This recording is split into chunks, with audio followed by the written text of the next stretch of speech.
Hello everyone, સ્વાગત છે તમારું અર્ચનાની વાનગીમાં। તો હવે ઉનાળાની ગરમી શરૂ થઈ ગઈ છે અને કંઈક ઠંડુ ઠંડુ ખાવાની ઈચ્છા થતી હોય છે। તો આજે હું અહીંયા સાંજે ખાવાની મજા પડે તેવા ઠંડા ઠંડા દહીંવડા બનાવી એની રેસીપી તમારી સાથે શેર કરીશ। તો ગરમીમાં આજે દહીંવડા છે ઠંડા ઠંડા એ ખાવાની ખૂબ જ એવી મજા પડે છે। તો આ જે વડા હું બનાવીશ એમાં ઈનો કે સોડાનો બિલકુલ ઉપયોગ કર્યા વગર પણ એકદમ સોફ્ટ બની અને તૈયાર થાય છે। તો જો તમને મારી આ રેસીપી પસંદ આવે તો સ્કીપ કર્યા વગર એન્ડ સુધી જોતા રહેજો।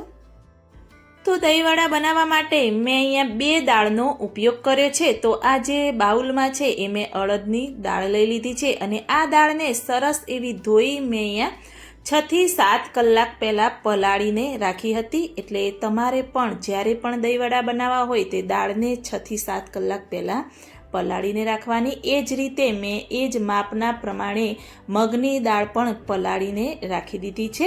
તો માપ મેં અહીંયા 1 વાડકી અડદની દાળ લઈ લીધી છે। તો એ જ વાડકી માપ પ્રમાણે મેં અહીંયા 1 વાડકી મગની દાળ લીધી છે। મેં બંને દાળનું માપ સરખું રાખ્યું છે, પરંતુ જો તમારે મગની દાળ ઓછી થોડી લેવી હોય તો તમે ઓછી પણ લઈ શકો છો। ઘણા લોકો છે એ એકલી અડદની દાળના વડા બનાવતા હોય છે, પરંતુ જો તમે મગની દાળનો ઉપયોગ કરશો તો અંદરથી જે વડા છે એકદમ સ્પોન્જી બનશે। તો બધું જ દાળનું પાણી મેં દૂર કરી દીધું છે અને દાળને આપણે પીસવાની છે। તો બંને દાળ અલગ હું અહીંયા પીસી દઈશ। દાળનું પ્રમાણ થોડું વધારે છે એટલે આપણે અલગ અલગ પીસી દેવાની। તો આ રીતે પહેલાં આપણી મગની દાળ પીસી અંદર પાણી એડ કર્યા વગર એને પીસવાની છે, એ પણ ખાસ ધ્યાન રાખવાનું। જો તમારે થોડી એવી પાણીની જરૂર પડે તો તમે 2 થી 3 ટેબલસ્પૂન પાણી એડ કરી શકો છો। દાળને એકદમ પ્રોપર પીસવાની નથી, આ રીતેની થોડી એવી દરદરી આપણે પીસવાની છે। થોડી નોર્મલ એવી દરદરી હોય એવી જ આપણે પીસવાની, વધારે ઝીણી એવી પીસવાની નથી। તો આ દાળને આપણે બાઉલમાં લઈ લઈશું અને જે અડદની દાળ પણ પલાળીને આપણે રાખી છે એ પણ આપણે પીસી અને રેડી કરી દઈશું। તો મોટું એવું બાઉલ હોય એમાં તમારી દાળને લેવાની। તો એ જ રીતે મેં અડદની દાળ પણ મિક્સર જારમાં લઈ લીધી છે, એને પણ પીસી અને આપણે રેડી કરી દઈશું। તો આ રીતેનું જે બેટર છે તમે જોઈ શકો છો કે આ રીતેનું થીક બેટર રાખવાનું, વધારે પાતળું નથી કરવાનું, એ પણ ખાસ ધ્યાન રાખવાનું। એટલે મેં કહ્યું કે પાણી એડ કર્યા વગર આપણે દાળને પીસવાની છે। તો બંને દાળ સરસ એવી આ રીતે પીસાઈ ગઈ છે, બંનેને મિક્સ કરી દઈશું। તો હું તમને હવે બતાવું કે બેટર બનાવવાની ખૂબી કેવી હોય છે। તો આ રીતે બેટરને એક જ સાઈડ અને એકદમ ફૂલ ઝડપથી આપણે એને ફેંટવાનું છે। જે થોડું એવું પીળાશ જેવું બેટર લાગે છે, એકદમ વ્હાઈટ એવું અને ફ્લફી અને થોડું પ્રમાણમાં વધારે થઈ જાય ત્યાં સુધી બેટરને આપણે 10 મિનિટ સુધી એને ફેંટીશું। થોડા એવા હાથ તમને દુખશે, પરંતુ આ રીતે ફેંટશો એટલે તમારું બેટર એકદમ સરસ એવું ફ્લફી અને બનીને તૈયાર થશે। તો તમે જોઈ શકો છો કે બેટર એકદમ ફ્લફી થઈ ગયું છે અને ફેંટતા મને 8 મિનિટ જેવો સમય લાગ્યો છે અને બેટરનું પ્રમાણ પણ વધારે થઈ ગયું છે અને બેટર જે પીળાશ પડતું હતું એ એકદમ વ્હાઈટ કલર જેવું આપણું બેટર થઈ ગયું છે। તો હવે આપણે બેટરને કમ્પ્લીટ પરફેક્ટ કેવી રીતે બન્યું છે એ આપણે ચેક કરીશું। એના માટે મેં વાડકીમાં પાણી લઈ લીધું છે અને બેટર થોડું એવું આપણે વાડકીમાં એડ કરીશું। આ રીતે પાણીમાં ઉપર તરે તો આપણું બેટર એકદમ પરફેક્ટ બની અને તૈયાર થયું છે। તો આ રીતે ચેક કરશો એટલે તમને બેટર સારું કે કમ્પ્લીટ થયું છે કે નહીં એ તમને ખ્યાલ આવી જશે। તો હવે એમાં મસાલા કરીશું। તો ટેસ્ટ અનુસાર આપણે અંદર મીઠું એડ કરી દઈશું।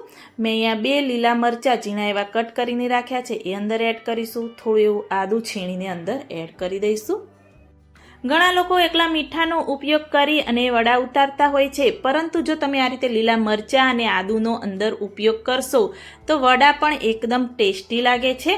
તો આ રીતે ચમચાની મદદથી બધું જ સરસ એવું આપણે મિક્સ કરી દઈશું। જરાય પણ મેં સોડા કે ઈનોનો ઉપયોગ નથી કર્યો। તો હવે મેં તેલ પણ સાઈડમાં ગરમ કરવા રાખી દીધું હતું। તો તેલ થોડું એવું નોર્મલ ગરમ હોય ત્યારે જ આપણે વડા ઉતારવાનું શરૂ કરી દેવાનું। જો વધારે તેલ ગરમ હશે તો વડા ઉપરથી એકદમ લાલાશ પડતા થઈ જશે અને અંદરથી કાચા રહી જશે। તો આ રીતે ધીમે ધીમે આપણે જેટલા વડા સમાય એટલા અંદર એડ કરી દઈશું। વડા છે એની સાઈઝ તમે નાની કે મોટી તમારી પ્રમાણે તમે રાખી શકો છો। મેં મીડિયમ સાઈઝના વડા બનાવ્યા છે। તો આ રીતે નીચે થોડા એવા ચોંટી ગયા હોય તો જારાની મદદથી થોડા એવા ખુલ્લા કરી દેવાના અને થોડી એવી ગેસની ફ્લેમ હવે આપણે ફૂલ કરી દેવાની. ઉપરથી થોડા એવા ગોલ્ડન બ્રાઉન જેવા થાય ત્યાં સુધી વડાને આ રીતે ઉલટાવતા રહેવાનું, એટલે તળાઈને સરસ એવા બધી જ બાજુથી રેડી થાય. તો તમે જોઈ શકો છો કે સરસ એવા વડા આ રીતેના આપણે તળીને રેડી કરવાના. તો એને બહાર લઈ લઈશું. તો એ જ રીતે તમે જોઈ શકો છો કે મેં બધા જ વડા તળી અને રેડી કરી દીધા છે. એકદમ સોફ્ટ સ્પોન્જી એવા વડા બનીને તૈયાર થયા છે. તો હવે મેં અહીંયા એક બાઉલમાં પાણી લઈ લીધું છે. પાણી છે એ આપણે એકદમ નોર્મલ ટેમ્પરેચરવાળું, એટલે કે થોડું એવું નોર્મલ ગરમ હોય કે આરોનું પાણી પણ તમે લઈ શકો છો, ઠંડુ પાણી નથી લેવાનું. તો આ રીતે થોડા એવા વડા આપણે અંદર એડ કરી દઈશું. તો પાણીમાં કે બાઉલમાં જેટલા વડા સમાય એટલા આપણે આ રીતે એડ કરી દેવાના. જ્યારે જમવા બેસવું હોય એનાથી 10 મિનિટ પહેલાં તમે આ રીતે પાણીમાં વડા પલાળીને રાખી દેવાના, એટલે સરસ એવા વડા આપણા પલળી જશે. આ જે વડા ઉપર તરે છે એને થોડા એવા અંદર ડુબાડવા માટે આ રીતે નીચે આપણે એક ઉપર પ્લેટ રાખી દેવાની. પ્લેટની ઉપર થોડું એવું આપણે વજન રાખીશું. તો મેં અહીંયા પાણીનો ગ્લાસ ભરીને રાખી દીધો છે, એટલે બધા જ વડા પાણીમાં સરસ એવા ડૂબી અને તૈયાર થાય. તો 5 થી 10 મિનિટ આપણે આ રીતે રહેવા દઈશું. જ્યાં સુધી વડા પલળે ત્યાં સુધી આપણે દહીં, જે દહીં વડાનું દહીં બનાવવાનું છે એ રેડી કરીશું. તો જે વાડકી ભરી આપણે દાળનું માપ લીધું હતું એ જ વાડકી ભરી મેં 2 વાડકી દહીં લઈ લીધું છે, અને દહીં મેં થોડું એવું મોળું લીધું છે, અને દહીં આપણે મોળું જ લેવાનું. તો અંદર 1 ટેબલ સ્પૂન પીસેલી ખાંડ મેં એડ કરી દીધી છે, અને આ રીતે દહીંને આપણે ફેંટી દઈશું. ખાંડ એડ કરવાથી ટેસ્ટ દહીં વડામાં એકદમ સરસ આવે છે. વધારે ખાંડ નથી એડ કરવાની, આપણે 1 જ ટેબલ સ્પૂન ખાંડ એડ કરવાની. જેવું દહીં હોય એ રીતે તમે ખાંડ એડ કરી શકો છો. થોડું એવું ફેંટવાનું. જો તમને જાડું લાગે તો તમે થોડું પાણી એડ કરી આ રીતેનું થીક એવું આપણે દહીં બનાવીને રેડી કરી દેવાનું.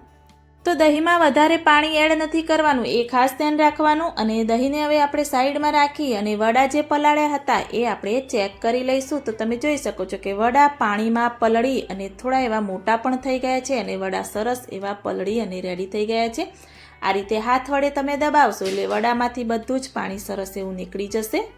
તો બધા વડામાંથી પાણીનો ભાગ દૂર કરી અને એક પ્લેટમાં બધા જ વડા રેડી કરી દઈશ. જો વડા વધ્યા હોય તો તમે ફ્રીજમાં રાખી અને બીજા દિવસે પણ આ રીતે વડાનો ઉપયોગ કરી અને દહીં વડા બનાવીને ખાઈ શકો છો.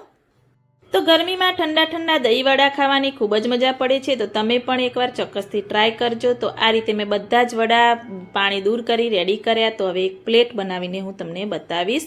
તો આ રીતે ખજૂર આંબલીની ચટણી મેં લઈ લીધી છે, થોડી એવી કોથમીર લઈ લીધી છે, અને આ રીતે ગ્રીન મીઠું એટલે કે ઉત્તરાખંડનું ફેમસ આની રેસીપી મારી ચેનલમાં તમને જોવા મળી રહેશે.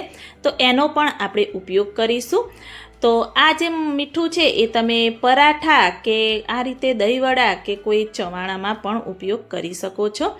તો થોડું એવું લાલ મરચું પાવડર લઈ લીધું છે, કોથમીરની ગ્રીન ચટણી લઈ લીધી છે, અને દહીં લઈ લીધું છે. તો પ્લેટમાં તમારે જેટલા વડા જોઈએ એટલા વડા લઈ લેવાના, અને પહેલાં તો આપણે ઉપર દહીં લઈ લેવાનું. તો આ રીતે દહીં જોવે એટલું તમારે લઈ અને થોડી એવી આપણે ગ્રીન ચટણી છે એનું ગાર્નિશ કરી દઈશું.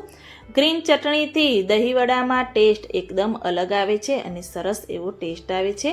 થોડી એવી આપણે ખજૂર આંબલીની ચટણી ઉપર એડ કરી દઈશું. ખજૂર આંબલીની ચટણી એડ કરવાથી દહીં વડામાં ખટમીઠો એવો ટેસ્ટ આવે છે. અને જે ગ્રીન મીઠું હતું એ હું અંદર એડ કરી દઈશ. જો તમારી પાસે ન હોય તો તમે રેગ્યુલર જે મીઠું છે એનો પણ ઉપયોગ કરી શકો છો. થોડું એવું લાલ મરચું પાવડર છાંટી દઈશું. જો બાળકોને ખાવું હોય તો તમે એને સ્કીપ પણ કરી શકો છો, અને લાલ મરચું પાવડરની જગ્યાએ તમે ચીલી ફ્લેક્સ પણ એડ કરી શકો છો. થોડી એવી કોથમીર એડ કરી દઈશું, અને આપણી દહીં વડાની પ્લેટ એકદમ રેડી થઈ ગઈ છે. જો તમને દહીં એકલું ન ભાવતું હોય તો આ રીતે દહીં વડા બનાવી અને તમે ખાશો તો તમને ખ્યાલ જ નહીં આવે કે દહીં અંદર આવે છે. ખૂબ જ એવા ટેસ્ટી દહીં વડા બનીને તૈયાર થાય છે. માનમાઈને એકલું દહીં જરાય ભાવતું નથી, પરંતુ આ રીતે દહીં વડા બનાવું તો ખૂબ જ એવા એમને ભાવે છે અને ખાય પણ છે. તો આ રીતે ઉપયોગ કરી અને આપણે બાળકોને ખવડાવવાના.